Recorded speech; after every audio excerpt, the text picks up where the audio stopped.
8 आणि 9 ऑगस्ट 1942ला महात्मा गांधीजींनी नारा दिला, अंग्रेजो भारत छोडो, क्विट इंडिया। आणि संपूर्ण भारताला सांगितलं की आता ही वेळ आली आहे करो या मरोची।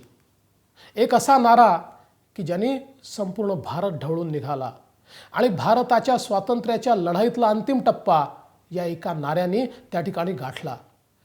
स्वातंत्र्य संग्राम सेनानी, क्रांतिकारक सगळ्यांनी या नाऱ्यानंतर करो या मरोची लढाई सुरू केली आणि त्याचा परिणाम असा झाला की भारत स्वतंत्र झाला। आज या भारत छोडो आंदोलनाला 75 वर्ष या ठिकाणी होत आहेत आणि या 75 वर्षामध्ये भारत स्वतंत्र झाल्यानंतर या भारताला विकासाकडे नेण्याचा एक प्रयत्न आज मोदीजींच्या नेतृत्वात मोठ्या प्रमाणात होतोय।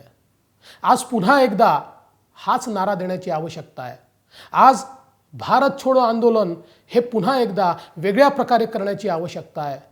आज या आंदोलनामध्ये आम्हाला इंग्रजांच्या विरुद्ध आंदोलन करायचं नाही आहे। आज जे आंदोलन आम्हाला करायचं आहे ते भ्रष्टाचाराच्या विरुद्ध आम्हाला करायचं आहे। युवकांमध्ये जी नशेखोरी आहे त्याच्या विरुद्ध आम्हाला आंदोलन करायचं आहे। आज गरिबीच्या विरुद्ध आम्हाला आंदोलन करायचं आहे। शेतकऱ्यांच्या आत्महत्यांच्या विरुद्ध आम्हाला आंदोलन करायचं आहे।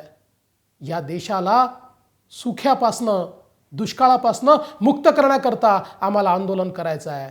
आणि म्हणून माझी आपल्याला विनंती आहे, 9 ऑगस्ट 2016 रोजी भारत छोडो आंदोलन भाग 2 हा आपण सुरू करतोय। क्रांती मैदानामध्ये ज्या ठिकाणी ही क्रांती महात्मा गांधींनी घडवली त्याच ठिकाणी आपण सगळे जमूया आणि भारतातनं या सगळ्या गोष्टींना हद्दपार करण्याकरता पुन्हा एकदा शपथबद्ध होऊया। आपल्या सर्वांना विनंती आहे, 9 ऑगस्टला ऑगस्ट क्रांती मैदानामध्ये माझ्या समवेत भारत छोडो आंदोलनाकरता आपण सगळे एकत्रित या। जय हिंद, जय महाराष्ट्र, वंदे मातरम।